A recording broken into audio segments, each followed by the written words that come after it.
വാർത്തകൾ.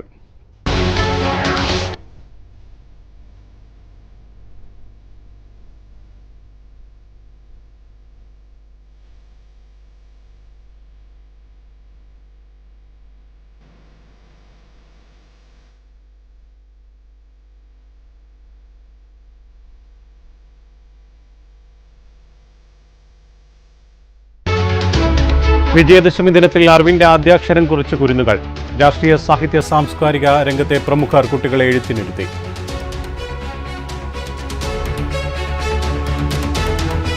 പനച്ചിക്കാട്ടും തുഞ്ചൻ പറമ്പിലും തിരക്ക്. തൃശൂർ പൂരം കലക്കലിൽ എങ്ങുമെത്താതെ ക്രൈംബ്രാഞ്ച് അന്വേഷണം. പ്രത്യേക സംഘത്തെ നിയോഗിച്ചില്ല. അന്വേഷണ സംഘത്തിൽ ആരെയൊക്കെ ഉൾപ്പെടുത്തണമെന്നതിൽ ആശങ്ക. സർക്കാർ തന്നെ ചില ഉദ്യോഗസ്ഥരെ നിയോഗിച്ചതായും സൂചന.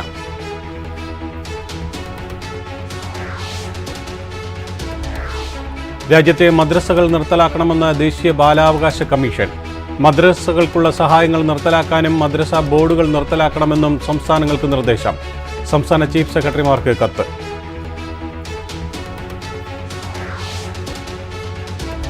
NCP അജിത് പവാർ വിഭാഗം നേതാവ് ബാബ സിദ്ദീഖിയുടെ കൊലപാതകത്തിന് പിന്നിൽ ലോറൻസ് ബിഷ്ണോയ് സംഘമെന്ന് സംശയം. സൽമാൻ ഖാനുമായി ബാബ സിദ്ദീഖിനുള്ള അടുപ്പം കാരണമായെന്ന നിഗമനം. UP ഹരിയാന സ്വദേശികളായ 2 പേർ അറസ്റ്റിൽ. മഹാരാഷ്ട്രയിൽ ക്രമസമാധാനം തകർന്നെന്ന് രാഹുൽ ഗാന്ധി. UPയിൽ വീണ്ടും ട്രെയിൻ അട്ടിമറി ശ്രമം. പാളത്തിൽ ഗ്യാസ് സിലിണ്ടർ കണ്ടെത്തി.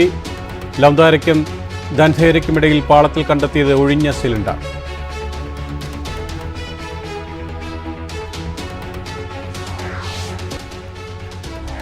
കാട്ടുകൊമ്പൻ പടയപ്പ വീണ്ടും ജനവാസ മേഖലയിൽ. ഇടുക്കി ദേവികുളത്ത് ജോർജിന്റെ വീട്ടുമുറ്റത്ത് എത്തിയത് പുലർച്ചെ 3 മണിക്ക്. നാശനഷ്ടമില്ല. പടയപ്പ ഇതേ സ്ഥലത്തെത്തുന്നത് 13ാം തവണ.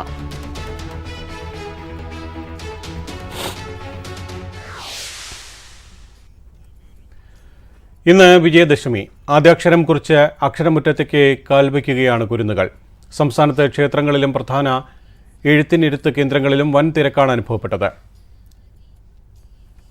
എഴുത്തിനിരുത്തലിനോടനുബന്ധിച്ച് വിപുലമായ ഒരുക്കങ്ങളാണ് പൂജപ്പുരയിലും തിരൂർ തുഞ്ചൻ പറമ്പിലും ദക്ഷിണ മൂകാംബിക എന്നറിയപ്പെടുന്ന പനച്ചിക്കാട് ദേവീക്ഷേത്രത്തിൽ ഉൾപ്പെടെ ഉണ്ടായത്. വിവരങ്ങളുമായി മലപ്പുറത്ത് നിന്ന്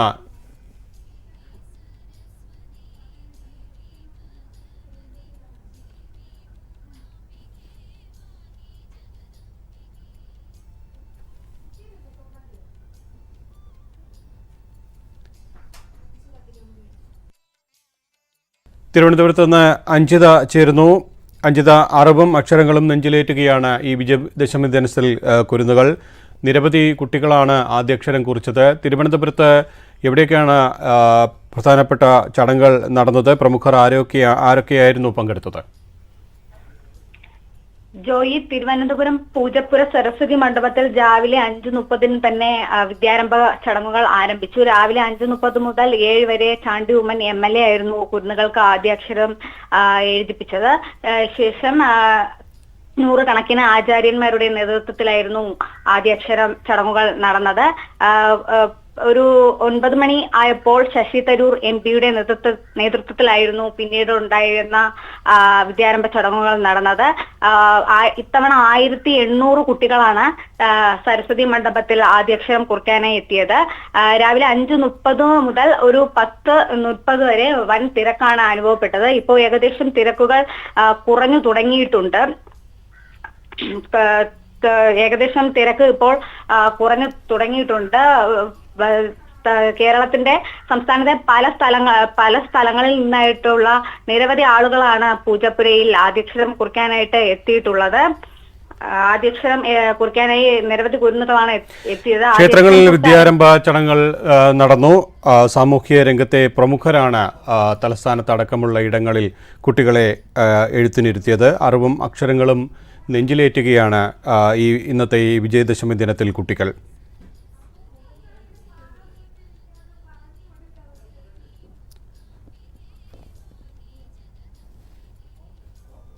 അക്ഷരദേവതയുടെ തിരുനടയിൽ ആദ്യാക്ഷരം കുറിച്ച് കുരുന്നുകൾ. കോട്ടയം പനച്ചിക്കാട് ദക്ഷിണ മൂകാംബിക ക്ഷേത്രത്തിൽ വിദ്യാരംഭ ചടങ്ങുകൾ പുലർച്ചെ മുതൽ തുടങ്ങി.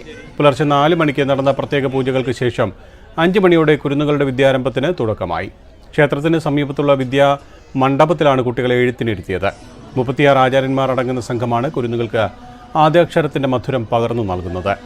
24,000-ലധികം കുട്ടികളാണ് ഇന്ന് പനച്ചിക്കാട് ദേവീക്ഷേത്രത്തിൽ ആദ്യാക്ഷരം കുറിക്കാൻ എത്തിയത്.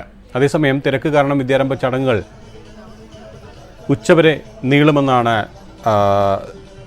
ഇതുമായി ബന്ധപ്പെട്ട അധികൃതർ അറിയിക്കുന്നത്.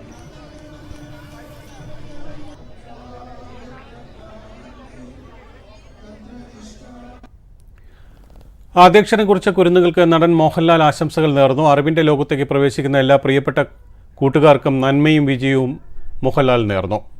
എല്ലാവർക്കും സ്നേഹവും ഐശ്വര്യവും നിറഞ്ഞ വിജയദശമി ആശംസകൾ നേരുന്നെന്ന് മോഹൻലാൽ ഫേസ്ബുക്കിൽ ആശംസ നേർന്നു.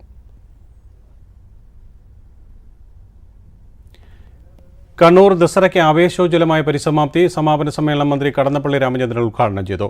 അനുഭൂതിയുടെയും ആത്മീയതയുടെയും മൂല്യങ്ങൾ ഉയർത്തി ജാതിമത സാഹോദര്യവും ഹൃദയബന്ധങ്ങളും ഊട്ടിയുറപ്പിക്കാൻ കണ്ണൂർ ദസറയ്ക്ക് കഴിഞ്ഞുവെന്ന് രാമചന്ദ്രൻ കടന്നപ്പള്ളി പറഞ്ഞു.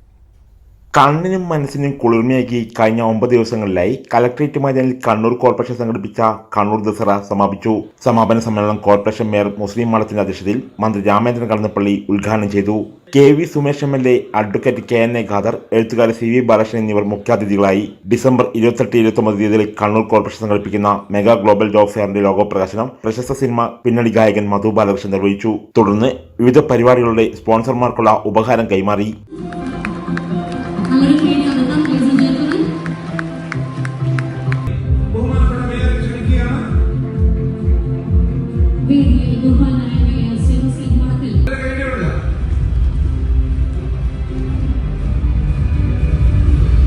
ദസറ വീക്ഷിക്കാനെത്തിയവരിൽ നിന്ന് തിരഞ്ഞെടുത്ത 50 പേർക്കുള്ള സമ്മാന വിതരണം നടന്നു.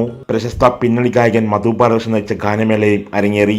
താളം കണ്ണൂർ അവതരിപ്പിച്ച തിരുവാതിര, കലൈമാമണി പ്രിയ രഞ്ജിത്തിന്റെ നൃത്തസന്ധ്യ, ശിവാനി EP അവതരിപ്പിച്ച കുച്ചിപ്പുടി എന്നിവയും അരങ്ങേറി.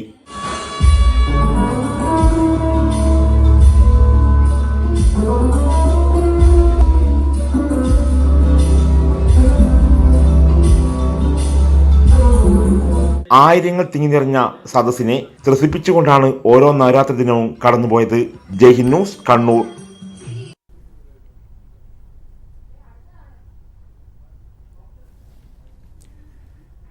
തൃശൂർ പൂരം അലങ്കോലപ്പെടുത്തിയ സംഭവത്തിൽ സർക്കാർ പ്രഖ്യാപിച്ച ക്രൈംബ്രാഞ്ച് അന്വേഷണം ഇനിയും തുടങ്ങിയില്ല. ഈ മാസം 5-ന് മന്ത്രിസഭാ തീരുമാനപ്രകാരമുള്ള ഉത്തരവ് ഇറങ്ങിയെങ്കിലും പ്രത്യേക സംഘത്തെ ഇതുവരെ തീരുമാനിച്ചിട്ടില്ല. അന്വേഷണ സംഘത്തിനുള്ളവരെ തീരുമാനിക്കുന്നതിൽ ആശയക്കുഴപ്പമുണ്ടെന്നാണ് സൂചന. വിവരങ്ങളുമായി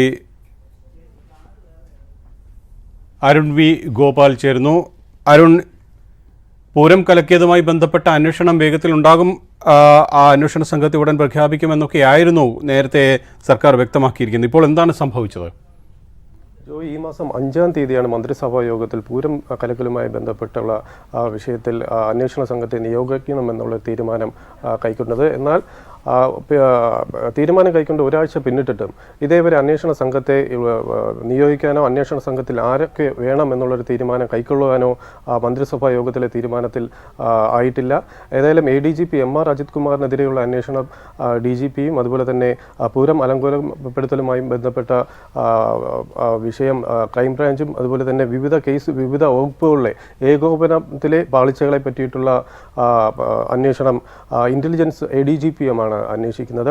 ഏതായാലും അന്വേഷണ സംഘത്തെ ഇതുവരെ തീരുമാനിച്ചിട്ടില്ല. ഏതായാലും ആ തീരുമാനം മുഖ്യമന്ത്രിയിലേക്ക് അന്വേഷണം വിരൽ ചൂണ്ടുന്നു എന്നുള്ളത് കൊണ്ട് തന്നെയാണ് അന്വേഷണ സംഘത്തിൽ ഇനി ആരൊക്കെ ഉൾപ്പെടുത്തണം എന്നുള്ള തീരുമാനം കൈക്കൊള്ളുക. മുഖ്യമന്ത്രിയുടെ അടിയാളന്മാർ അല്ലെങ്കിൽ മുഖ്യമന്ത്രിയുടെ അടുപ്പക്കാർ ആയിട്ടുള്ള ഉന്നത പോലീസ് ഉദ്യോഗസ്ഥരെ ആയിരിക്കും ഇനി അന്വേഷണ സംഘത്തിൽ ഉൾപ്പെടുത്തുക എന്നായിരിക്കും ഇനി കണക്കുകൂട്ടൽ. ഏതായാലും CPIയും അതുപോലെ തന്നെ പ്രതിപക്ഷ നേതാവ് VD സതീശനും ഇതിൽ പ്രതിഷേധം ഉന്നയിച്ചിട്ടുണ്ട്, സഭയിൽ പ്രതിഷേധം ഉന്നയിച്ചിട്ടുണ്ട്. ജോയ്, ശരി, വിവരങ്ങൾ നൽകിയത് അരുൺ വി ഗോപാൽ.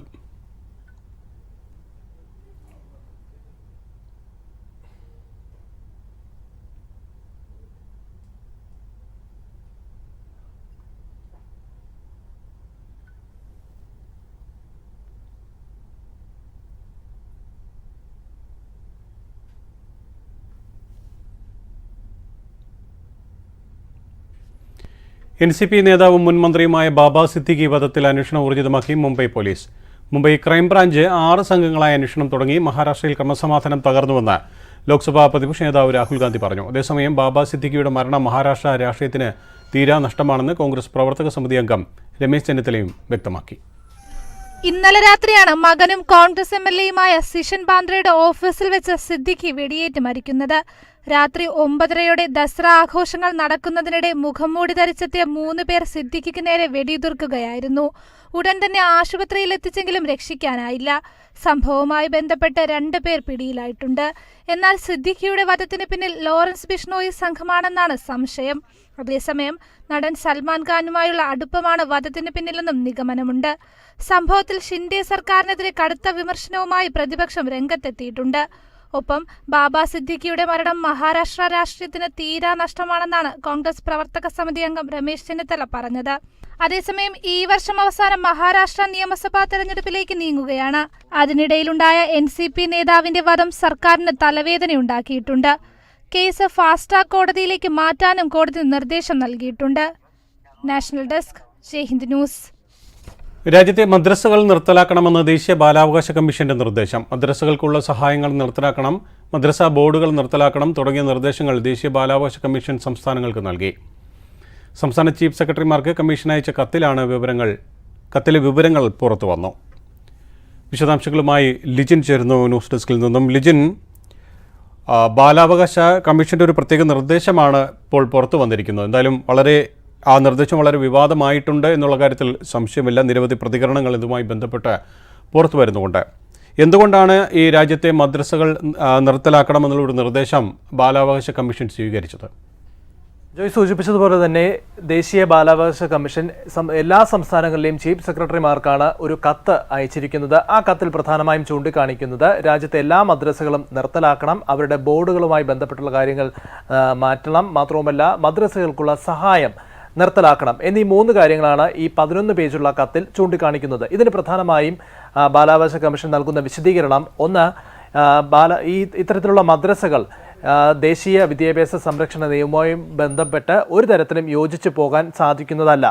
മറ്റൊന്ന്, ഇത്തരത്തിൽ ഈ മുസ്ലിം സമുദായത്തിലുള്ള വിദ്യാർത്ഥികൾ അല്ലെങ്കിൽ കുട്ടികൾക്ക് മുൻനിരയിലേക്ക് എത്തിക്കാൻ ഈ മദ്രസകൾ യാതൊന്നും ചെയ്യുന്നില്ല, അത് ഫലവത്താകുന്നില്ല എന്നുള്ള വിമർശനവും ഇതിനകത്ത് ഉൾപ്പെടുത്തുന്നുണ്ട്. മാത്രവുമല്ല മറ്റൊരു പ്രധാനപ്പെട്ട കാര്യം പറയുന്നത്, മറ്റ് മത വിഭാഗത്തിൽപ്പെട്ട ആരെങ്കിലും ഈ മദ്രസകളിൽ പഠിക്കുന്നുവെങ്കിൽ അവർ എത്രയും പെട്ടെന്ന് പൊതുവിദ്യാലയങ്ങളിലേക്ക് മാറ്റണമെന്നുള്ള നിർദ്ദേശവും ഇതിനകത്ത് പറയുന്നുണ്ട്. നേരത്തെ തന്നെ വലിയ വിവാദമായിരുന്നു, പ്രത്യേകിച്ച് ഈ മദ്രസകളുമായി ബന്ധപ്പെട്ട് നിരവധിയായിട്ടുള്ള വിഷയങ്ങൾ പല ഘട്ടത്തിലും കേന്ദ്ര സർക്കാരിൻ്റെ തീരുമാനങ്ങൾക്ക് ഇങ്ങനെ പല തവണയും കാരണമായിട്ടുണ്ട്. അതിൻ്റെ ഏറ്റവും ഒടുവിലത്തെ ഉദാഹരണമായിട്ട് വേണം ഇപ്പോൾ ഈ ബാലാവകാശ കമ്മീഷൻ നൽകിയിരിക്കുന്ന ഉത്തരവിൽ പറയുന്നത്. അത് എത്രയും പെട്ടെന്ന് തന്നെ നടപ്പിലാക്കണമെന്നുള്ള കർശന നിർദ്ദേശം പറയുന്നുണ്ട്. മാത്രവുമല്ല അതിനുശേഷം എന്താണ് തങ്ങൾ സ്വീകരിച്ച നടപടി എന്നതിൻ്റെ ഒരു മറുപടിയും ദേശീയ ബാലാവകാശ കമ്മീഷന് നൽകണമെന്നും ഈ കത്തിൽ പറയുന്നുണ്ട്. എന്തായാലും ഇത്തരത്തിലൊരു നീക്കവുമായി മുന്നോട്ട് പോകുമ്പോഴും അത് അത്ര എളുപ്പമായിരിക്കില്ല എന്നുള്ളത് വളരെ വ്യക്തമാണ്. കാരണം ഇപ്പോൾ തന്നെ വിവിധ സംഘടനകളുടെ ഭാഗത്തു നിന്നും അതിശക്തമായിട്ടുള്ള പ്രതിഷേധം ഉയർന്നു കഴിഞ്ഞു. അതിലേറ്റവും എടുത്തു പറയേണ്ടത് NDAയുടെ തന്നെ ഘടകകക്ഷിയായ LJP ഈ കാര്യത്തിൽ വ്യത്യസ്ത അഭിപ്രായവുമായി രംഗത്ത് വരികയാണ്. നേരത്തെ തന്നെ ഈ വഖഫ് ബോർഡ് ബില്ലുമായി ബന്ധപ്പെട്ടുള്ള കാര്യത്തിൽ പോലും കൃത്യമായിട്ടുള്ളൊരു നിലപാട് LJP ഉന്നയിച്ചിരുന്നു. അത് BJP, പ്രത്യേകിച്ച് നരേന്ദ്രമോദിയെ സംബന്ധിച്ചിടത്തോളം അത് വലിയ രീതിയിൽ ബാധിക്കുകയും ചെയ്തു. ഇപ്പോൾ ചിരാഗ് പാസ്വാന്റെ LJP വീണ്ടും മറ്റൊരു വ്യത്യസ്ത തീരുമാനത്തിലേക്ക് പോകുന്നു എന്ന് വേണം മനസ്സിലാക്കാൻ. കാരണം അവർ പറയുന്നത് ഏതെങ്കിലും മദ്രസകളെക്കുറിച്ച് അല്ലെങ്കിൽ ഏതെങ്കിലും സംസ്ഥാനത്തെ ഇത്തരത്തിലുള്ള മദ്രസകളെക്കുറിച്ച് പരാതി ഉണ്ടെങ്കിൽ അവയ്ക്ക് മാത്രം കൃത്യമായ നിർദ്ദേശം നൽകുക, അല്ലെങ്കിൽ അവർക്കെതിരെ നടപടിയെടുക്കുകയാണ് വേണ്ടത്. അല്ലാതെ രാജ്യത്തെ ഒന്നാകെയുള്ള ഈ മദ്രസകളെ അടച്ചുപൂട്ടാനുള്ള തെറ്റായ നീക്കത്തിനെതിരെ തങ്ങൾ പ്രതിഷേധിക്കും, അത് തെറ്റാണ് എന്ന് LJP ചൂണ്ടിക്കാണിച്ചുകൊണ്ട് രംഗത്ത് വരുന്നുണ്ട്. എന്തായാലും വരും ദിവസങ്ങളിൽ ഇത് കൂടുതൽ ചൂട് പിടിക്കുമെന്നുള്ള കാര്യത്തിൽ തർക്കമില്ല. എന്തായാലും എത്രയും പെട്ടെന്ന് തന്നെ ഈ വിഷയത്തിൽ ഒരു തീരുമാനമുണ്ടാക്കി അല്ലെങ്കിൽ അത് അക്കാര്യത്തിൽ നടപടിയെടുത്ത ശേഷം അറിയിക്കണമെന്നുള്ള നിർദ്ദേശമാണ് ദേശീയ ബാലാവകാശ കമ്മീഷൻ എല്ലാ സംസ്ഥാനങ്ങൾക്കും നൽകിയിരിക്കുന്ന ഈ 11 പേജുള്ള കത്തിൽ ചൂണ്ടിക്കാണിക്കുന്നത്.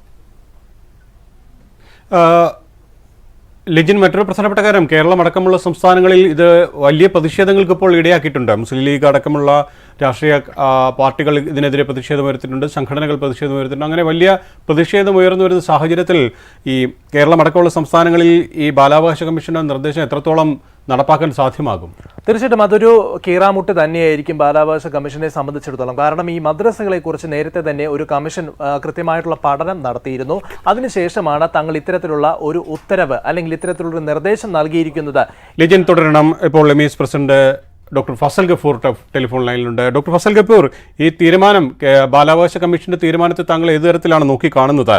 എന്തുകൊണ്ടാകാം ഇങ്ങനെ ഒരു നിർദ്ദേശമൊക്കെ ഇപ്പോൾ ഈ ബാലാവകാശ കമ്മീഷൻ അടക്കമുള്ളവരുടെ ഭാഗത്തുനിന്ന് വരുന്നത്? വളരെ വ്യക്തമല്ലേ, ഉത്തർപ്രദേശിലും ബീഹാറിലും ബൈ ഇലക്ഷൻ നടക്കാൻ പോവാ. ആ ബൈ ഇലക്ഷനിൽ 10 സീറ്റ് അസംബ്ലി, പ്രത്യേകിച്ച് അമേഠി, റായ്ബറേലി, അയോധ്യ, ഈ ഏരിയകളിലെ ലോക്സഭാ എംപിമാരെ രാജിവെച്ചതിന്റെ ബേസിസിലാണത്. അപ്പൊ അവിടെ അസംബ്ലി എന്തെങ്കിലും ഒരു ധ്രുവീകരണമായിട്ടൊരു ആയുധം ഉപയോഗിക്കണം. അതേപോലെ തന്നെ ബീഹാറിലെ 4 സ്ഥലത്തുണ്ട്, 4 ലോക്സഭാ കോൺസ്റ്റിറ്റ്യൻസിയിലെ എംപിമാരെ രാജിവെച്ചു കൊടുത്ത അസംബ്ലി ഇലക്ഷനുകൾ നടക്കുന്നുണ്ട്. അവര് MLA-മാരായിരുന്നു 10. അപ്പൊ ആ നിലക്കാട് എന്റെ ഒരു അഭിപ്രായത്തിൽ ഇത് രാഷ്ട്രീയ ഉദ്ദേശത്തോടുകൂടി തൊടുത്തുള്ള ഒരു സംഭവമാണ്. മാത്രമല്ല അതിനെ കോൺഗ്രസിനെ വെട്ടിലാക്കുക എന്നുള്ളതും സെക്കുലർ പാർട്ടിയുടെ വെട്ടിലാക്കുക എന്നുള്ള ഉദ്ദേശത്തിലാണ് അത് ചെയ്തിരിക്കുന്നത്. അപ്പോ അതിൽ വളരെ ബുദ്ധിപൂർവ്വമായിട്ട് വേണം അത് കൈകാര്യം ചെയ്യാൻ. അതായത് വോട്ടർമാർ കൈകാര്യം ചെയ്യേണ്ട ഒരു ആവശ്യമില്ല. എന്താ കാര്യം എന്ന് വെച്ചിട്ടുണ്ടെങ്കിൽ ഇതൊന്നും നടത്താൻ പോകണില്ലെന്നായി. ഇതിന് എത്ര കടമ്പകൾ കിടക്കാണ്. ഒന്നാമത് തന്നെ ഇതിലേക്ക് യാതൊരു തരത്തിലുള്ള അവകാശമില്ല എങ്ങനത്തെ ഒരു കമന്റ് അടയ്ക്കാൻ. ഗവൺമെന്റ് ചീഫ് സെക്രട്ടറിമാർക്ക് നിർദ്ദേശം അയക്കാനൊന്നും ഇരിക്കുന്നത് ചീഫ് സെക്രട്ടറിമാരെ വെറുതെ ഇവിടെ മാനത്ത് നോക്കിയിരിക്കുന്ന ആൾക്കാരാണ്. ഇവർ പറഞ്ഞിട്ടല്ലോ. അപ്പൊ അത് അങ്ങോട്ട് അയക്കും, ചീഫ് സെക്രട്ടറിമാർക്ക് അയക്കും. പക്ഷെ എന്തുണ്ടാവും എന്ന് വെച്ചിട്ടുണ്ടെങ്കിൽ ഇത് BJP ഭരിക്കുന്ന ചീഫ് സെക്രട്ടറിമാരെ ഏറ്റെടുക്കും. അയച്ചപ്പോൾ മറ്റുള്ള മറ്റേ ഇന്ത്യ അലയൻസ് ഉള്ളിടത്ത് ഏറ്റെടുക്കൂല. അപ്പൊ അതൊരു ധ്രുവീകരണം ഉണ്ടാക്കിയല്ലോ അവിടെ തന്നെ. പിന്നെ ഇനി നമ്മൾ അതിന്റെ പ്രാക്ടിക്കൽ വിഷയത്തിലോട്ട് വരാം. പ്രാക്ടിക്കൽ വിഷയം എന്താണ്? കേരളത്തിലെ വിദ്യാഭ്യാസ രീതിയല്ല വടക്കേ ഇന്ത്യയിലുള്ളത്. വടക്കേ ഇന്ത്യയിൽ മദ്രസയും മറ്റുള്ള ഔദ്യോഗിക വിദ്യാഭ്യാസവും കൂടെ ചേർന്നിട്ടുള്ളതാണ് വിദ്യാഭ്യാസം. ഞാൻ ഒറ്റ ഉദാഹരണം പറയാം. ഇന്നലെ റിപ്പോർട്ട് വന്നിരിക്കുന്നത് 70,000 വിദ്യാർത്ഥി, ഹിന്ദു വിദ്യാർത്ഥികൾ വെസ്റ്റ് ബംഗാളിൽ പരീക്ഷ എഴുതിയിരിക്കുന്നു മദ്രസയിലൂടെ 10ാം ക്ലാസ്. ഓക്കെ.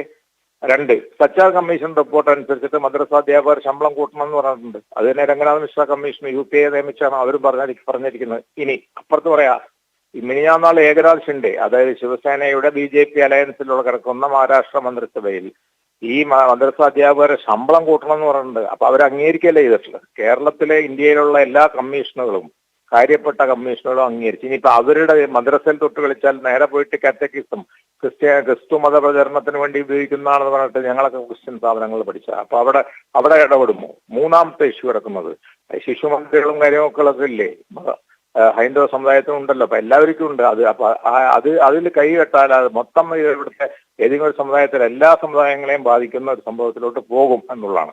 പിന്നെ വെറുതെ അതിന്റെ സിലബസിനെ പറ്റി പറയാ, സിലബസ് പാകിസ്ഥാനിൽ ഉണ്ടാക്കിയതാന്ന് പറയാ. അതൊന്നും നമുക്ക് അറിയില്ലല്ലോ. അത് പഠിച്ചു നോക്കിയാലേ അറിയുള്ളൂ സിലബസ് എവിടെ നിന്ന് ഉണ്ടാക്കിയതാണെന്നും എങ്ങനെയാണെന്നുള്ളതൊക്കെ. അപ്പൊ ഇന്റർനാഷണൽ ആയിട്ടുള്ള മതങ്ങളാണല്ലോ ക്രൈസ്തവ മതവും ഇസ്ലാം മതവും ഒക്കെ. അപ്പൊ അത് ചിലപ്പോൾ അതിനൊരു അന്തർദേശീയമായിട്ടുള്ള ചില ധാരകളൊക്കെ ഉണ്ടായിക്കൂടാന്നില്ല. അപ്പൊ എന്തായാലും വേണ്ടില്ല. അപ്പോ സംരക്ഷണ നിയമത്തിന് എതിരായി പ്രവർത്തിക്കുന്നു എന്ന തരത്തിലൊരു കണ്ടെത്തൽ ഈ ബാലാവകാശ കമ്മീഷൻ കണ്ടെത്തുന്നു. പൊതുവിദ്യാഭ്യാസത്തിന് തടസ്സമാകുന്നു എന്നൊക്കെയാണ് ഇപ്പോൾ കണ്ടെത്തിയിരിക്കുന്നത്.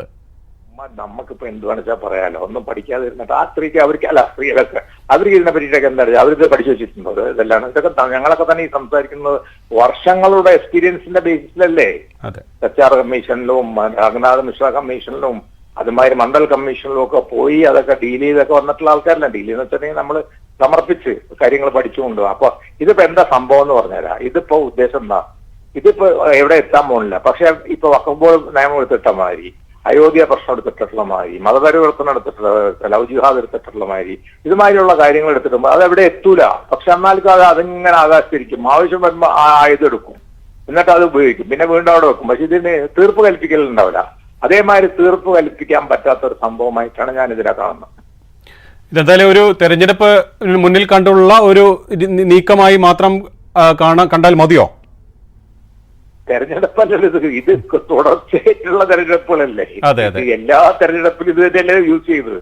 ഞാൻ പറയട്ടെ, കേരളത്തിലെ അല്ല ഇന്ത്യയിലെ കോൺഗ്രസ് ഭരണം പോയതിനു ശേഷം മനസ്സിലായില്ലേ, എന്നും കോൺഗ്രസിനും മറ്റുള്ള സെക്യുലർ ഫോഴ്സസിനും എതിരായിട്ട് ഒന്നിനു പുറകെ ആയുധങ്ങൾ അങ്ങ് എടുത്തിട്ടല്ലേ. ഇവിടെ ഇത് ആ ആയുധങ്ങളെല്ലാം വർഗീയ ആയുധങ്ങളല്ലേ.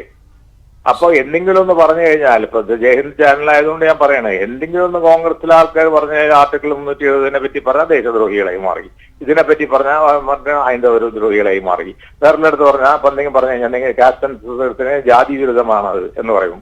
അപ്പൊ ഇതൊക്കെ രാഷ്ട്രീയമായിട്ടുള്ള, നമ്മൾ രാഷ്ട്രീയമായിട്ട് നേരിടേണ്ട ഒരു കാര്യമാണത്. അതാണ് എന്റെ അഭിപ്രായം. ഏതായാലും രാഷ്ട്രീയമായി നേരിടുന്നുണ്ടല്ലോ. ശരി. നന്ദി ഡോക്ടർ ഫസൽ ഗഫൂർ ഈ വിഷയത്തിൽ പ്രതികരിച്ചതിന്. ലിജൻ, ഈ പറഞ്ഞതുപോലെ ഇപ്പോൾ നമുക്കറിയാം പല സംസ്ഥാനങ്ങളിൽ തെരഞ്ഞെടുപ്പ് വരുന്നു, ബൈ ഇലക്ഷൻ, അങ്ങനെയുള്ള പല കാര്യങ്ങളൊക്കെ വരുന്നു. അപ്പോൾ അതിനു മുന്നോടിയായി സാധാരണഗതിയിൽ ഇപ്പോൾ ഡോക്ടർ ഫസൽ ഗഫൂർ ചൂണ്ടിക്കാട്ടിയതുപോലെ ഇത്തരം നീക്കങ്ങൾ കേന്ദ്ര ഗവൺമെന്റിന്റെ ഭാഗത്തു നിന്നൊക്കെ ഉണ്ടാകും. അതിനെ ഒരു ബാലാവകാശ കമ്മീഷനെ ഒരു ഉപകരണമാക്കി മാറ്റിയോ?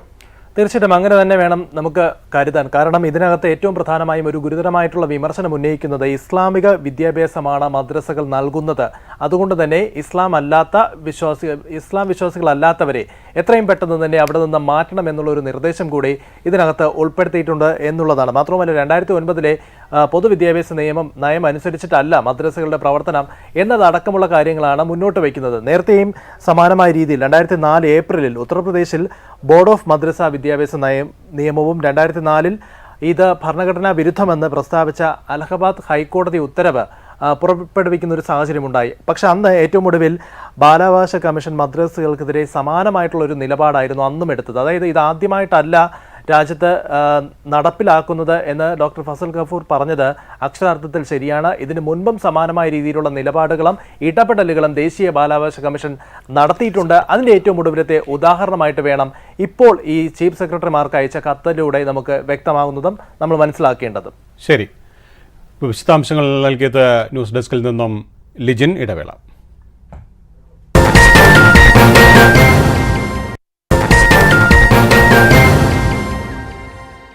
അൽ മുക്താദിർ സ്വർണ്ണ തിളക്ക ഓഫർ. അൽ മുക്താദിർ ജ്വല്ലറി ഗ്രൂപ്പിൽ അഡ്വാൻസ് ഓർഡറിന് എല്ലാ ആഭരണങ്ങൾക്കും 0% പണിക്കൂലിയും സ്വർണ്ണവിലയുടെ 5% ഡിസ്കൗണ്ടും. Al Muktadir jewellery group, India, UAE. Introducing Tasty Nibbles Buffalo Range.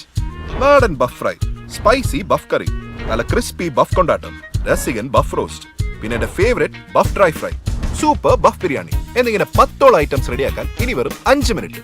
Just open, heat and eat. Tasty Nibbles Buffalo Range. Restaurant രുചി, always ready. This festive season, let's spread joy, prosperity and abundance with Malabar Gold and Diamonds. Buy your favorite gold and diamond jewelry and get free gold coins with your purchase. And guess what? You can even exchange your old gold jewelry for the latest design without any loss. That's not all. Lock in the best gold rate by paying just 10% in advance. With you in every color of every celebration, Malabar Gold and Diamonds.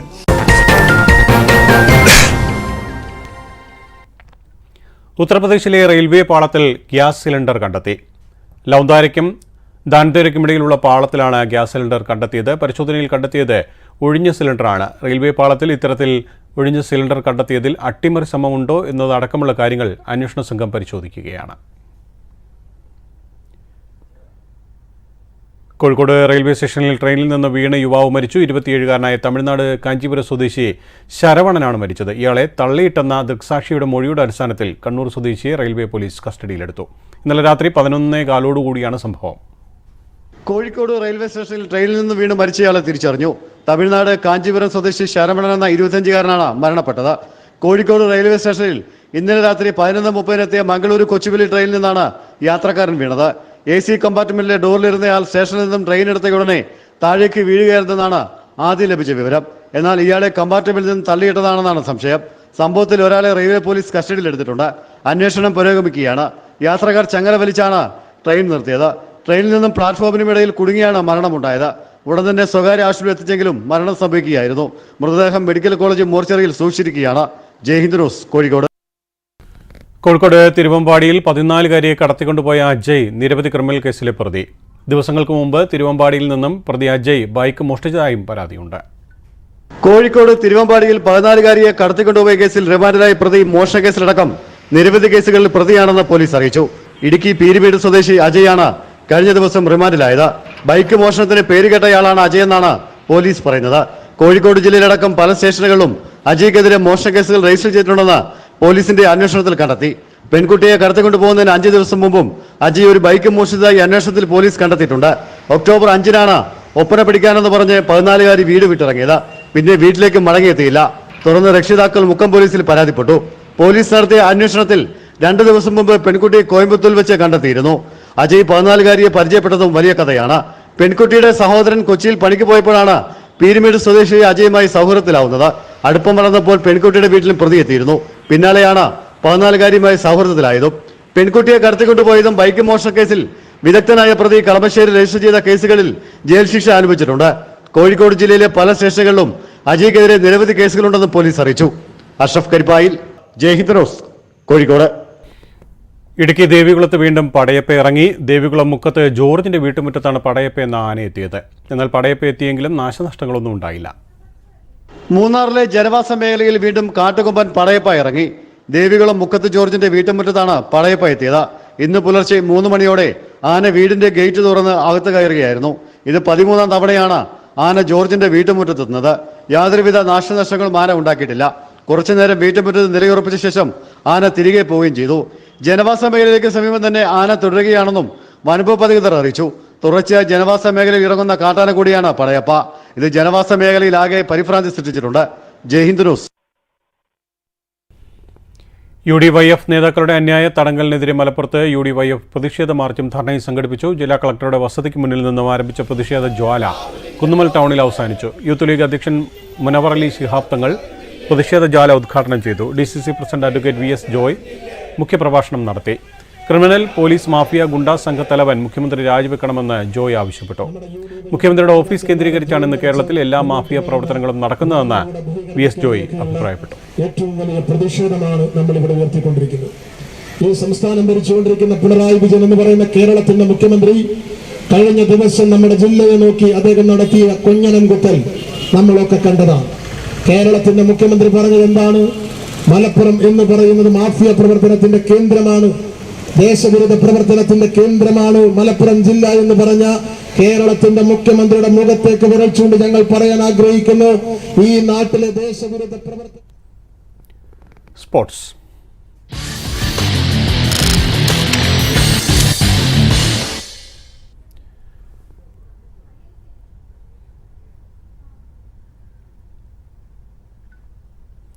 രാജ്യാന്തര T20 മത്സരത്തിലെ ഏറ്റവും ഉയർന്ന രണ്ടാമത്തെ score എന്ന record സ്വന്തമാക്കി India ബംഗ്ലാദേശിനെ നിലംപരിശാക്കിയപ്പോൾ അതിന് പിന്നിൽ ഒരു മലയാളിയുടെ കരമുണ്ടായിരുന്നു. ആദ്യ 2 മത്സരങ്ങളിലും താളം കണ്ടെത്താൻ കഴിയാത്ത സഞ്ജു സാംസൺ ഇന്നലെ ബാറ്റിംഗ് വെടിക്കെട്ടാണ് കാഴ്ചവെച്ചത്. അതിവേഗത്തിൽ സെഞ്ചുറി നേടുന്ന രണ്ടാമത്തെ ഇന്ത്യക്കാരനാണ് സഞ്ജു സാംസൺ.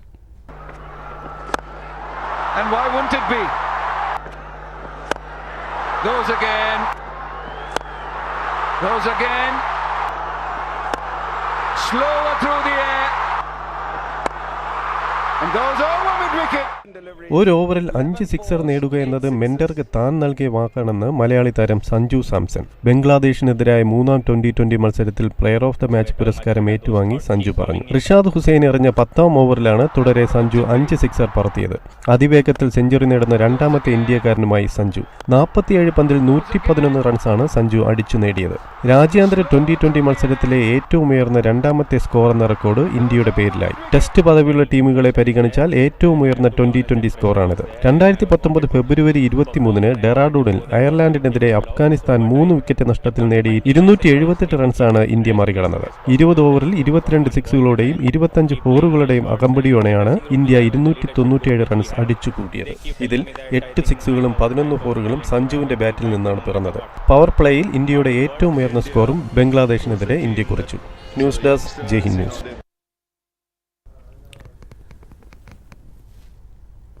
കൊച്ചിയിൽ ഇപ്പോൾ മേധാ പട്കർ സംസാരിക്കുന്നു. തത്സമയം. His murderer, his attackers, and that was great. It was Mir Alam in South Africa who first went against him due to some kind of misinterpretation of his actions, and then he became the closest supporter of Gandhiji. But Gandhiji's love and respect for Mir Alam was one of the reasons to bring him close to Mahatma Gandhi. And same thing, whenever he was tried to be attacked, but they could not kill him, he always said immediately after attack that don't respect them, Bring them to me, bring him to me, let me have a dialogue. Now, this kind of pro-dialogue attitude that only can save non-violence as the value in our life was something that Gandhiji's path of action has told us how to do it about. It is very essential to understand that he therefore looked at non-violence as the main humanitarian approach. And today what is happening? Today hinsa, hinsa, hinsa. Everywhere, not only on the women in Manipur, but everywhere against women, against Dalit women, bringing caste, class, gender together, and also the minority, majority differences, not in their attitude to life, not in their attitude to religion, if at all there is difference in the rituals, but that is made to be a political device to catch vote bank or to kill vote bank, and violence has become the main approach and source of achieving their goal. This is what we have to take the challenge. If we respect Gandhiji's value, we cannot keep quiet. If there is a fake encounter, if there is instigation towards riots in Madhya Pradesh, the same region through which Rahul Gandhi's yatra passed in district Khargon, I went to present him 2 fact-finding reports, which we had to do very carefully, facing police stopping us from reaching there, but telling us that, madam, state guest house में आइए, वहाँ आपके लिए खाना तैयार है. मैंने कहा हम खाने के लिए नहीं आए हैं, हम देखने और जानने के लिए आए. But when we sat down in a Shahavalli gully, and we realized how the Kashmir Files was the film which was shown in a party office for 15 days, bringing the women and children there in their own vehicles, party vehicles, and then mesmerizing them, hypnotizing them, and then changing their attitude till the Ram Navami din. When we realized that Ram Navami was very peacefully celebrated by that community who really were the Ram Bhakta Raghuvamshi Samaj. And their yatra had no violence involved. But immediately after they finished their yatra reaching to the Ram Mandir, the another yatra came with the political leadership, and they first pulled down the green flag and they put the another flag. Now that saffron color is a color of sacrifice, nothing else. And yet this color is coloring the whole divisive politics, is something that we saw and we reported in our fact-finding report. Can we all not do this? Can we keep quiet when we remember Gandhiji, who reached not just Chauri Chaura, but also to Noakhali without attending the first celebration of freedom? Because his definition of freedom was very, very different. His freedom was freedom of every citizen and human being. He had the respect for all living beings as well. And he had his commitment to carry out his duty as a human being, not just a party member or a politician, not even just as a citizen of one country. So this is what we feel challenged today, to perform our own duty. And in order to do this, we have to understand how this can be done with courage and commitment by all of us. That is also to be learned from Mahatma Gandhi. When he went to Champaran movement, which was one of the first basic movements favoring the farmers. Today we are in Sanyukta Kisan Morcha. We are challenging iniquity that is leading to the suicides, which I heard about in Wayanad also yesterday, when whole day we were in Chirumala, Mudakai and other villages. It was heartbreaking.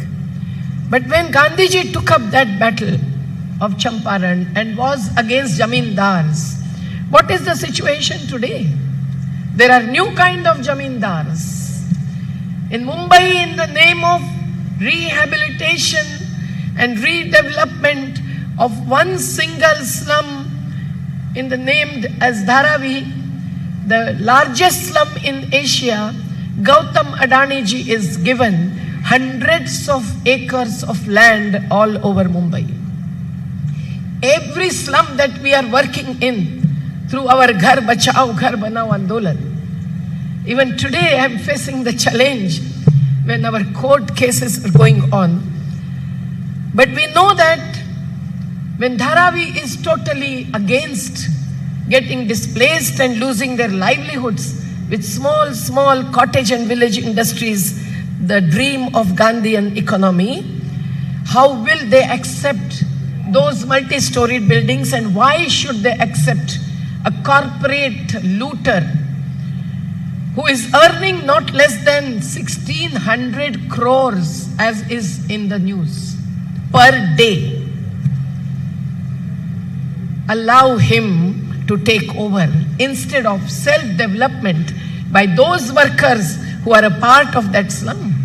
All the construction workers, all the laborers, carpenters, everyone is staying in the slums, and still they cannot develop their own housing. They don't have the land rights, they don't have the housing rights, they don't have right to life and livelihood. And in such a situation, when we remember the Champaran movement, we also should remember that when Gandhiji was taken to that area with Rajkumar Shukla and the local leadership, he never denied their role. He took all of them together, and then he did not want to stand before the court, the judiciary, which is considered as one of the 4 pillars of democracy in our country. I also keep pleading the cases for the laborers, for the Narmada displaced people, others. But it is something that we must remember, because Gandhiji said in that court that I don't want any judgment from this judiciary. It is the political battle, and this battle will be won only if we get a political decision and action. Exactly the same situation we are facing today in this country. I won't quote all the judgments that I can, and I won't go into what the Chief Justice said and what was reaction to that and this and that, and who went to whose house and performed a puja and so on. I will only say that if the judiciary is also one of the pillars, then the legislature, bureaucracy, judiciary and media, all the 4 pillars our house of democracy stands on. And so if one pillar gets, what do you call it, dimak,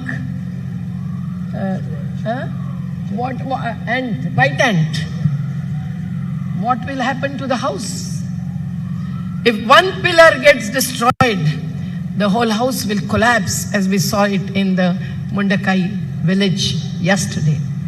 So it is necessary for us to remember Gandhi and not just have the legal battle. And that's also because what was happening during those days, the British imperialism, is happening today with another kind of imperialism. No doubt in the legislatures there is some space, but is there space to raise the real issues and get the truthful answers? No. We were happy that there is some space for the opposition parties in the parliament today, if not in the assemblies like Madhya Pradesh. But there also, whatever space they have, you have, do you have the space which is really political and social, is a question. commenting on the budget, yes, big speeches are given by all, whom we salute, to show courage and question the vulgar iniquity faced by this country, which is further promoted by one budget and another. So it is not just the finance minister against her past husband that is the conflict. The conflict is really between the corporatization that is really looting this country, its land, water, forest, and that needs to be courageously questioned and challenged. And when it is questioned by one leader of opposition, immediately the legal action, the fake cases are filed against him. The same thing happens with the various social activists who are called as urban Nakshals, as if Nakshalites were urban. It is therefore necessary to understand that every pillar of democracy in this country today is facing this kind of impacts and encroachments to interventions and interferences. And that is why Gandhiji's statement before the court was very, very important, and that needs to be followed even today. Doesn't mean that we are against legal action. We are against going to judiciary and standing before the court. We too do. But merely legal action will not work. If today Gandhiji was present, he would have certainly taken the stronger position on this issue. And even then, he did not leave the ground level activism. So he was not just a politician. He was an activist at the same time, just as he was a visionary and a real ideologue for not only Congress party, but for all of us and the people of the world that is recognized and respected, appreciated even today. So it is necessary that we have the legal and mass actions together. That combination was the Gandhiji's strategy. Now, strategy may look like a conspiracy. That was not. His heartfelt choice of the path and choice of a kind of satyagraha was something that was his battle. And how did he take this forward? Shahid-e-Azam Bhagat Singh also had said that he doesn't want any rule by the court and the judiciary. He stopped his father from praying before the British imperialist, as Savarkar did. Now this difference that was based on the non-violence path of struggle, but also faith in non-violence, truth, and commitment to the Jana Shakti and governance with Jana Shakti, nothing else. So Janakya Samaram, as we call it in Kerala, is something that is necessary to be taken forward with the Gandhian inspiration and vision, is something that I would like to assert today. And this is possible for even a political party, a politician. When Rahul Gandhiji came to the streets, how was that carried forward with a great impact through the dialogue with the various people? It was women, it was poor workers, who was not there. We also went and met him. In Kerala, some people boycotted him. It was a very sorry affair as we saw it. But our CR representing NAPM sat with him for 1.5 hours. We sat with him for a few hours in Maharashtra. And what we said was that, look, as a politician, you have a role. And as a non-party politicians, we have another role. When we represent and you also represent the affected people, not only affected by a dam or a development project, but affected by every kind of encroachment and impingement upon their human rights, their economic rights, their labor rights, their constitutional and rights also, you also have to come to the streets. Not only in one yatra up to Kashmir, but you have to come to the streets whenever there is injustice and atrocity. Whether it is against Dalit or Adivasis, but nowadays it is not only against them, for which there is at least an act of 1979 preventing the atrocities.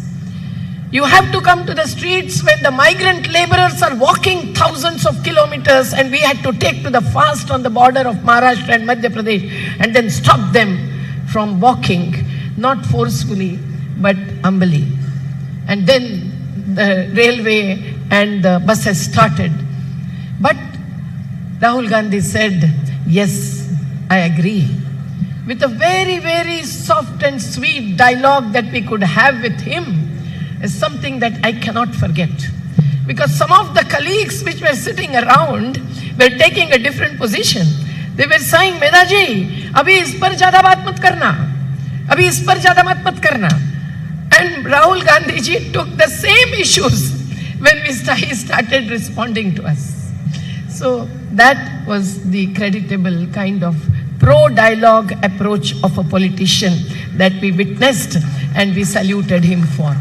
And we gave our memorandums saying that, look, every elected representative should have a regular, timely dialogue with all kinds of organizations who cannot jump into the electoral politics only. Yes, some of the activists played a clear and straightforward role in supporting the good candidates and their candidature.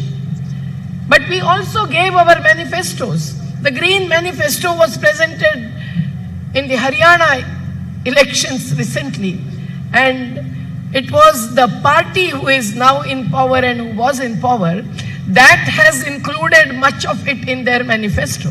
I said, okay, don't worry that you have lost the battle. You take that manifesto, which is not notarized, but take the manifesto and stand before them, their party office, their elected representatives, and say, we want this to be implemented.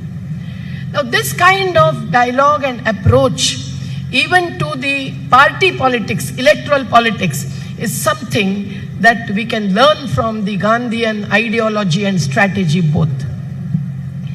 His satyagraha was something that was challenging himself.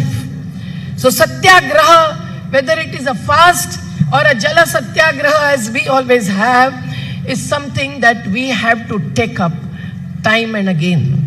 And Rahul Gandhi said it with a smiling face that, I know that if we do something wrong, you will be the people who will stand in front of us. I said, yes, of course, we will have to. But accepting this with an open-heartedness is something that is Gandhism. And it is therefore necessary for us to understand that Sansad Bahya Rajniti, the outside parliament and outside assembly, what should be the kind of political approach and actions that we all should feel committed to take. And a regular dialogue between the party leaders, party elected representatives and the communities, and also reaching out wherever there is injustice, is something that we must be committed to. It is also necessary to understand how Gandhiji looked at religion and casteism. Today, caste, something that we cannot cast away is the caste. And that is affecting the social integrity and unity beyond all the names that are given, Vande Bharat and this and that, that is faced by the community and society today. Gandhiji had really his bhakti with Ram, पर कभी भी राम मंदिर उसके लिए करोड़ों रुपए खर्च करना, that was not his approach at all. And he always thought that Satya hi Ishwar hai. But with his following the Hindu religion, he never became Hindutvavadi. That was the greatness. And that was because he looked at religion as a code of ethics, commitment to the certain norms with the faith and conviction. And he always acted as a real dharmic person with compassion for the human and living beings as a whole. Now, is that happening today? Today in religion, the morality and ethics, if that gets lost and seen to be lost, then we have to stand and question. When the slogan is given in every mandir in Madhya Pradesh, for example, Dharma ki jai ho, adharma ka nash ho. But what is dharma and what is adharma is not necessarily understood and allowed to be understood by even the Dalit youths who walk in the Kavad Yatra, the Adivasi youths who really participate in great number at the cost of their own life. And अस्तित्व और अस्मिता, इसके बीच में जो एक conflict आज खड़ा है, अस्तित्व के प्रश्न है, right to food, right to housing, right to livelihood, everything, those are not addressed necessarily when the asmita really inspires even those who are otherwise facing hell in their life. And that is why it is necessary for us to build that kind of youth cadre who would not necessarily be totally atheist, but who will look at religion from the eyesight of Mahatma Gandhi. And only that will save the real religion.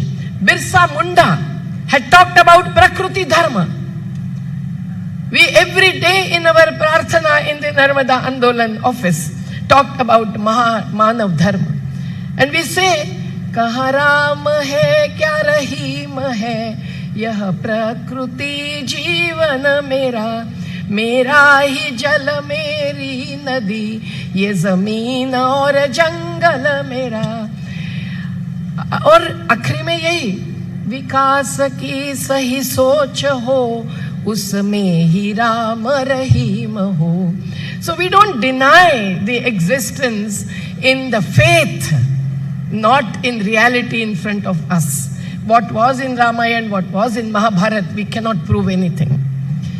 But we don't want the conflict to be surrounded by one single mandir where 80 old mandirs were demolished. Hundreds of poor people's houses were demolished in Ayodhya, and the Ram finally taught a lesson that he doesn't accept this. It is therefore necessary that हे राम कहते हुए जो गुजर गए, वो महात्मा जी की religion के बारे में सोच, विचारधारा और अप्रोच हम लोग कभी भी भूले नहीं. ये जरूरी है कि उन्होंने कभी भी कास्ट को भी नहीं माना. जरूर हरिजन शब्द, we were using that word earlier. Then in one of the meetings, Dalits got very upset with me and he said, why are you calling Dalits? I said, Dalits and Harijan, there is no difference. I am also Harijan. The God has given us life. It's something like a faith.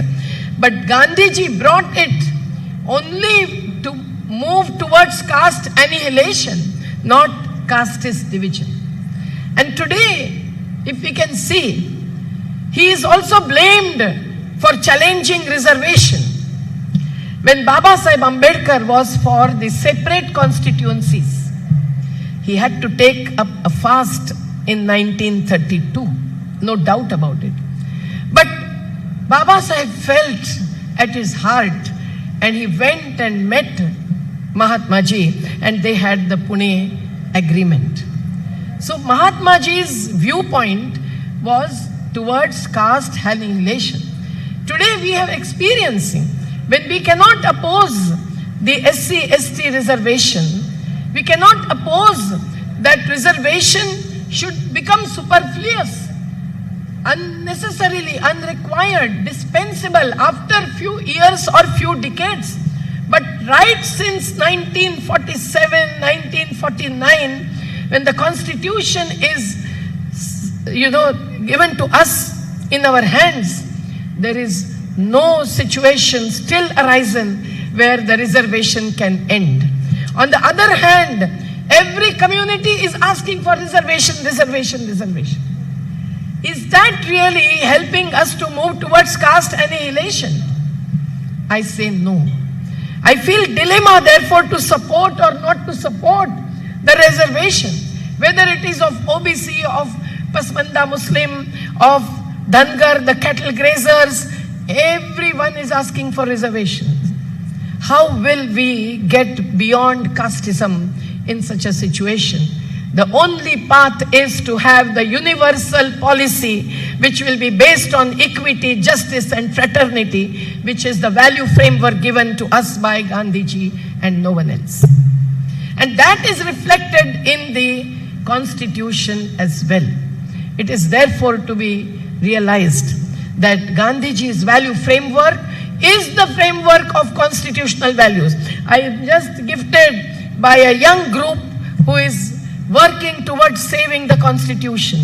When we know that even the word like socialism and secularism came as late as in 1976, it was too late, no doubt. But whatever is there brought by the Samvidhan Sabha is already a reflection of the socialist viewpoint. And that's why the communist versus socialist, the Congress versus communist is something that should be looked beyond. And anyone who really looks into the socialist ideology will realize and does realize, and you have already the experience of the same, is the opposition and struggle against inequity, which has taken the vulgar kind of form in economy as well as in society, in cultural diversity also. It is therefore necessary that we take that position also very, very strongly and question. When the farmers and laborers are not getting even 600 rupees per day, in Kerala it is somewhat better. But still the difference, the inequity is not acceptable. And that is what is really challenging us, even because the natural resources are also facing commodification and commercialization, and through that corporatization. We therefore have to fight the battle for the farmers. If they get a better MSP in Kerala, we appreciate it. But if there is no proper procurement system for paddy to plantains, then we have to even bring that change into every single state. And that will not happen unless it gets a form of a legislation. But today, even the legislations, the laws are changing. Not just the criminal law, the labor laws, 29 out of 44 are changing. And that too, the amendment to bring in the 4 weak codes are brought through parliament, through so-called parliamentary democracy, when more than 140 parliamentarians are thrown out. How can this happen? This really also tells us that parliamentary democracy has its role, but also has its limitation. And hence, we have to look at democracy in the wider sense of the term. And that also Gandhiji has contributed a great deal.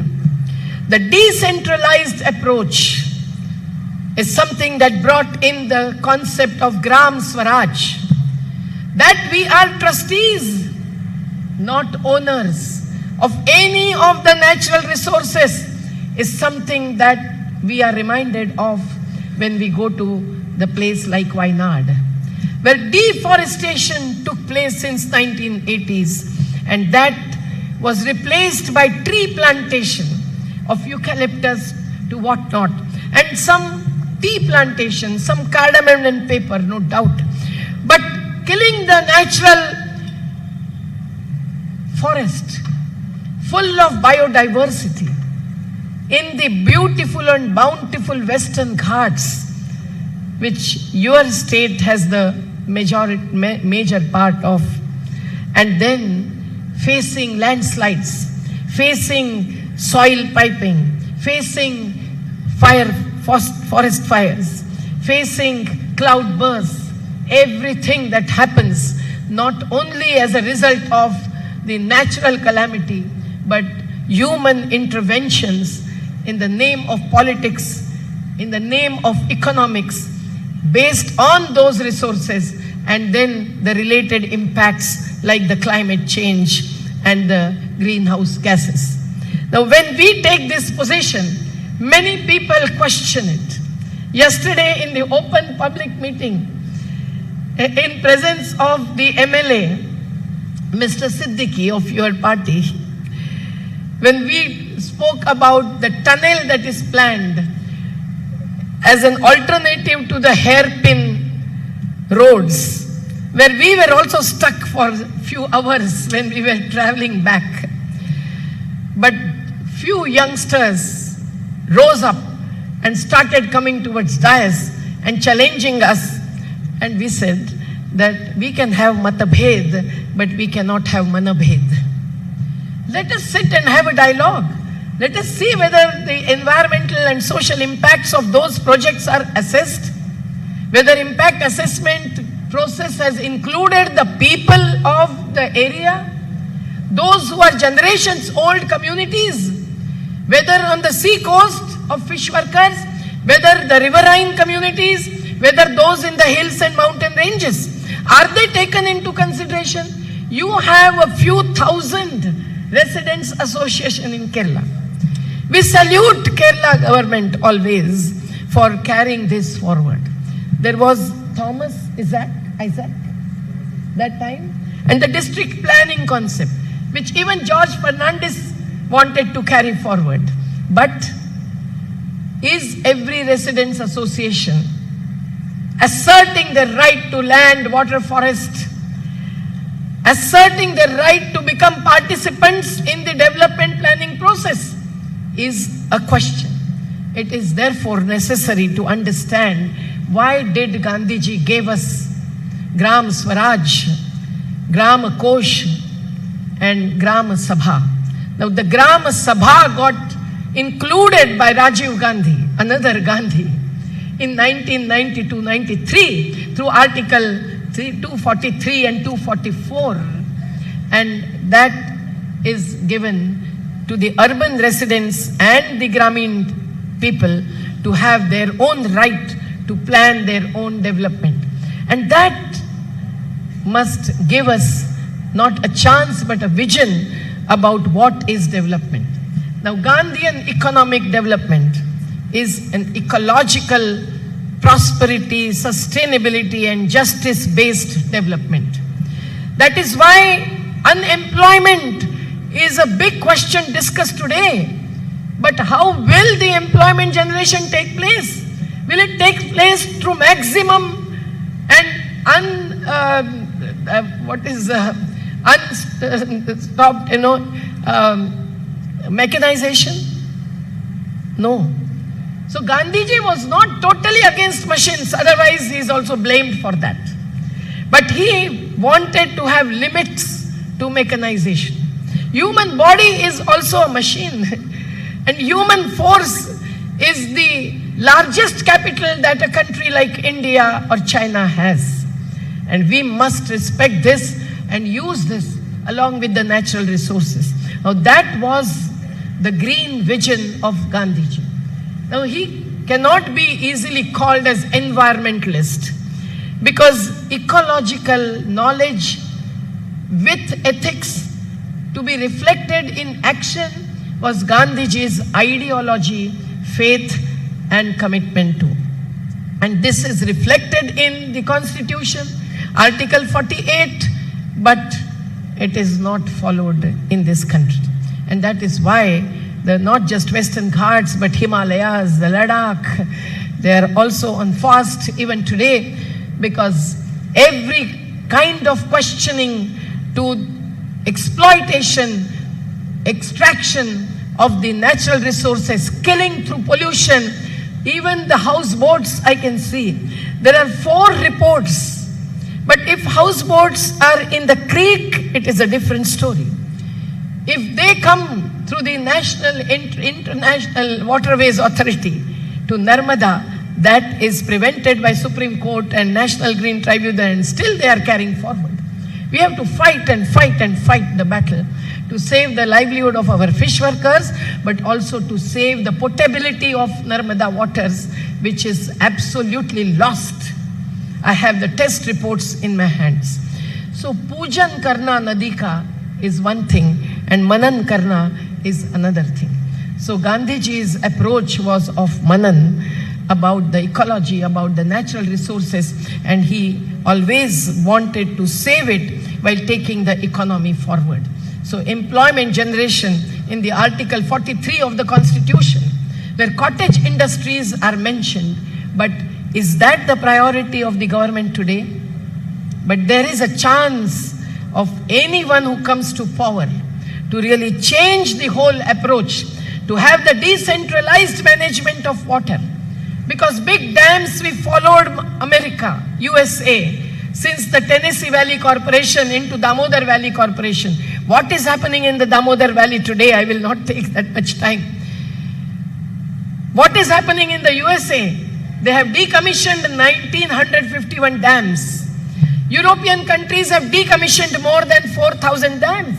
And if we are bringing and building dams and dams and dams, even in the Chalakudi region, after having 6 dams there already, if there is one more Athirapalli is suggested, even the chief minister like Achyutananda, who was sensitive, he had to take a position. And Women Chandi was a chief minister who even during the tsunami, when we came to Kerala, after having spent days in Kudalur district of Tamil Nadu with the Irula Adivasis on relief work, he met us at 10 o'clock at night in his office. That kind of pro-dialogue approach, Samvadashilata, is something that we salute.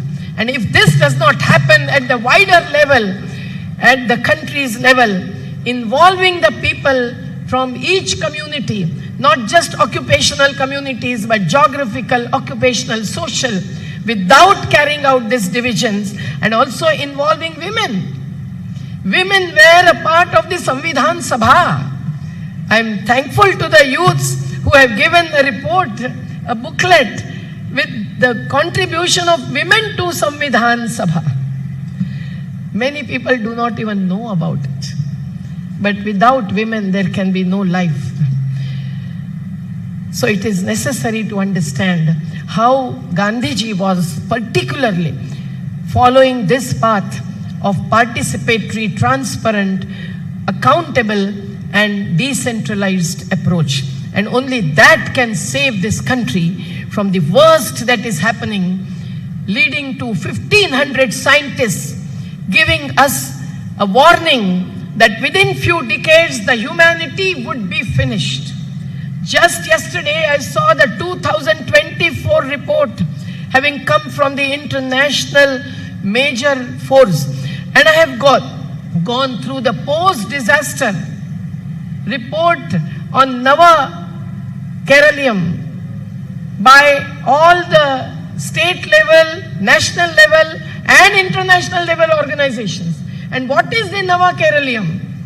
It really talks about the integrated approach, intersectoral approach and community participation, which was also reflected in Madhav Gadgil's report on Western Ghats.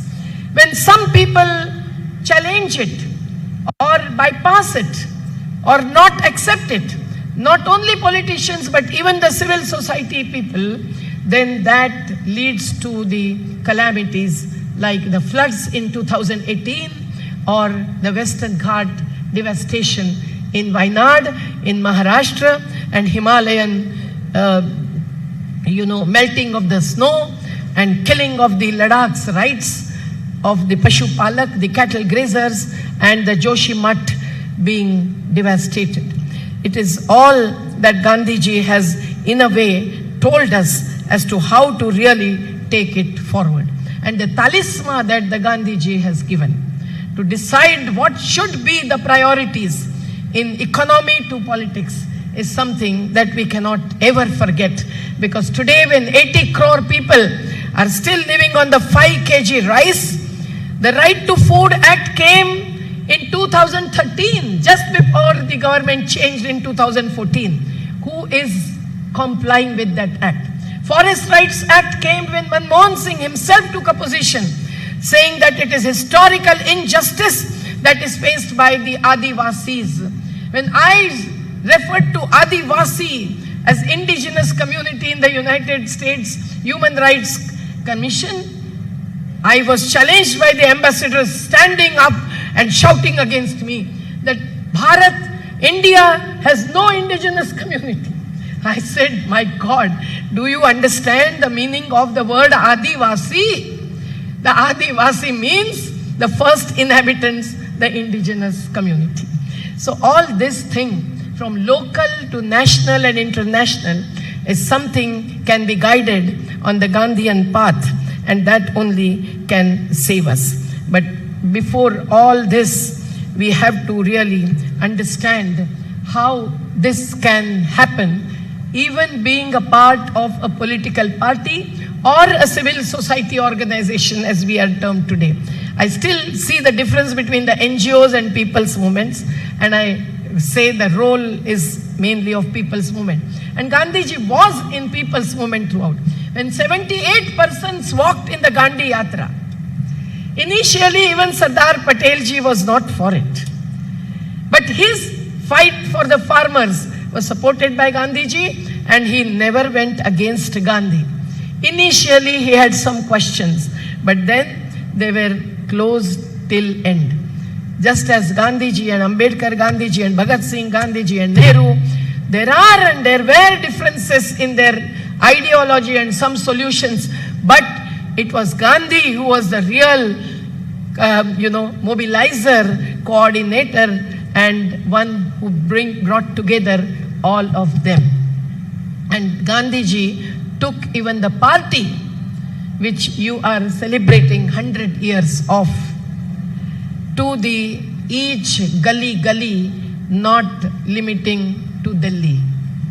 And that is the difference between the present politics and Gandhian politics. And that's why, although Gandhiji did not accept the Subhash Chandra Bose way of getting freedom, he did not challenge his commitment, his Desha Bhakti. आज हम लोग कुछ question करते हैं तो तत्काल हम देशद्रोही हो जाते हैं. But that was not Gandhiji's approach.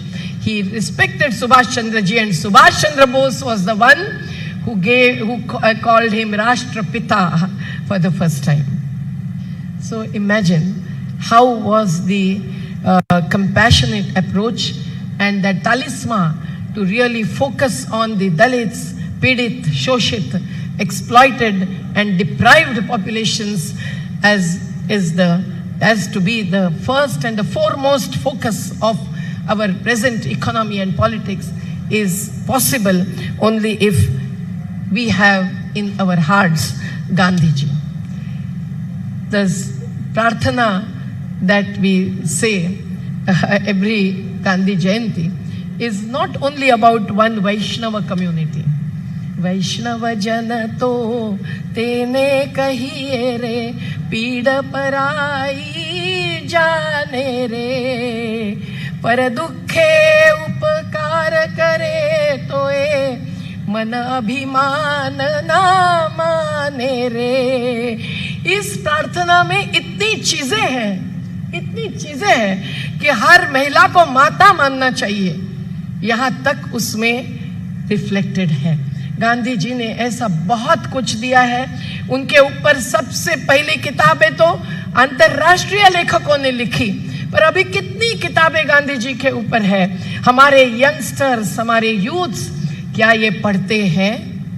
हमारी आजादी की संकल्पना गांधी जी ने कैसे आगे बढ़ाई थी, और जो आजादी गरम दल नरम दल, तिलक वर्सेस अगरकर, इस प्रकार से एक कॉन्फ्लिक्ट के साथ आगे संकल्पना जा रही थी. Concept was taken ahead not without conflict, but Gandhi ji took to the Bharat Yatra after coming from South Africa as per the message given to him by Gopal Krishna Gokhale. But he was fighting the battle against the Brahmanism. He was fighting battle against within party and also in the society, that kind of caste domination. And that was also reflected when Nehruji first declared the Mantri Mandal, the cabinet, the names of the ministers. Gandhiji said, you don't have anyone who can really lead the law ministry forward. So Nehruji did not understand, and Gandhiji suggested the name of Dr. Baba Saheb Ambedkar. This should not be forgotten if we want to walk on the path of Gandhiji, is my humble this thing. And that non-violence only has given us not just the Tiranga. Those who were opposed to Tiranga for decades are now selling the Tiranga, hiring material from Reliance industry. See the contradictions and contrast. The Gandhiji was for Khadi and Charkha. These were not just symbols. These were the sources of the Gandhian economy to save ecology with the simplicity that was also his life pattern. मेरा जीवन ही मेरा दर्शन, इसलिए आज भी मैं अगर कहीं बड़ी गाड़ी में आती हूँ या मुझे अभी वापस कोर्ट केस है दूसरे दिन तो फ्लाइट से जाना पड़ता है किसी ने टिकट देने पर, but I feel ashamed because we have to have Gandhi ji in our heart and in our actions and life as well, and that should be remembered by all of us who celebrate Azadi and Azadi Mahotsav, Amrut Mahotsav and so on. So दे दी तूने आजादी बिना खड़ग बिना धार, मतलब you gave us freedom without any shastra, any weapon. We have astra, satyagraha, Dandi Yatra, to all kinds of Rahul Gandhi ji's Yatra, Nafrat Chodo Yatra. We had Nafrat Chodo Samvidhan Bachao Yatras in 250 districts and so on. We have those astra but not shastra. If Gandhiji was present today, I'm sure he would have supported the Palestinian struggle and stood against Israel, to whom the weapons are going from India, against the Article 51 of our constitution. Workers are sent to the area where the Palestinian workers are to be replaced. Imagine how can we support this kind of politics? International politics of being Vishwa Guru or whatever. We want the talisman of Mahatma Gandhi to be followed, because उन्होंने हमको आज़ादी दी है, और कैसी दी है?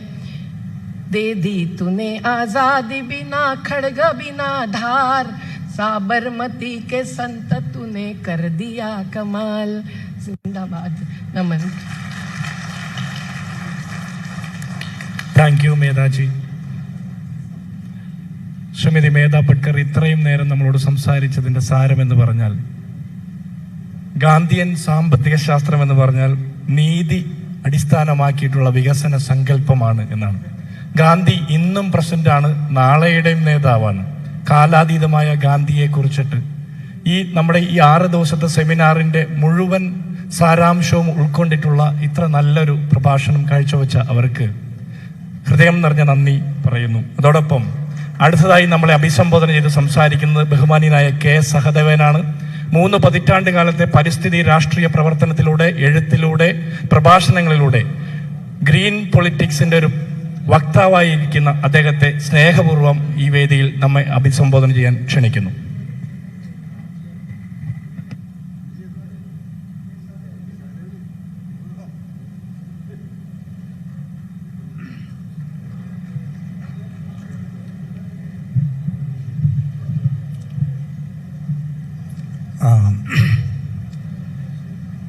ആദ്യം തന്നെ ഒരു കൺഫെഷനാണ്.